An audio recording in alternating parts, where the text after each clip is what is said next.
நண்பர்களே, இன்றைக்கி என்ன பார்க்க போகிறோம்னு பார்த்தீங்கன்னா, ஒரு பெரிய விஷயத்தை தான் பார்க்க போகிறோம். அதாவது மூளை இருக்க நண்பர்களுக்கு தான் இந்த முக்கியமான பதிவு. அதாவது மூளை எனக்கு இருக்குது, ரொம்ப கஷ்டமாக இருக்குது அப்படின்னா, உண்மையிலேயே இயற்கையில் விளைஞ்ச இந்த கீரையை சாப்பிடுங்க. இந்த கீரை பேர் என்ன பேர்னா, இந்த கீரைக்கு பெயர் வந்து புளிச்சக்கீரை. இது வந்து சாதாரணமாக கிடைக்காத நண்பர்களே.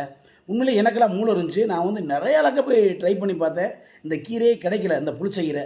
இன்றைக்கி பார்த்தீங்கன்னா வர்ற வழியில் ஒரு 5 ரூபாய்க்கு ஒரு அம்மா கட்டாக விற்றாங்க. நான் 10 ரூபா கொடுத்து மனசார கொடுத்துட்டு வாங்கிட்டு வந்த நண்பர்கள். இந்த கீரை கிடைக்கவே கிடைக்காது. மூளை இருக்க நண்பர்கள் கண்டிப்பாக இந்த புளிச்ச கீரையை வாங்கி சாப்பிடுங்க. ரொம்ப ஆரோக்கியமாக இருக்கும். அந்த மூளை வலிலாம் கம்மியாகும். உண்மையிலே நண்பர்களே, இது வந்து நான் ஒரு விளம்பரத்துக்காக போடல.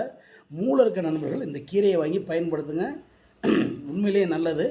வேறு என்ன விஷயம் நண்பர்களே, வேறு அடுத்த ஒரு வீடியோவோட இந்த மாதிரி நல்ல பொருளோட உங்களை சந்திக்கும் முறை உங்களோட விடைபெறுவது மதுரை மீசமீன் என்பதை மிக்க மகிழ்ச்சியோடு தெரிவித்துள்ளது. நன்றி, வணக்கம்.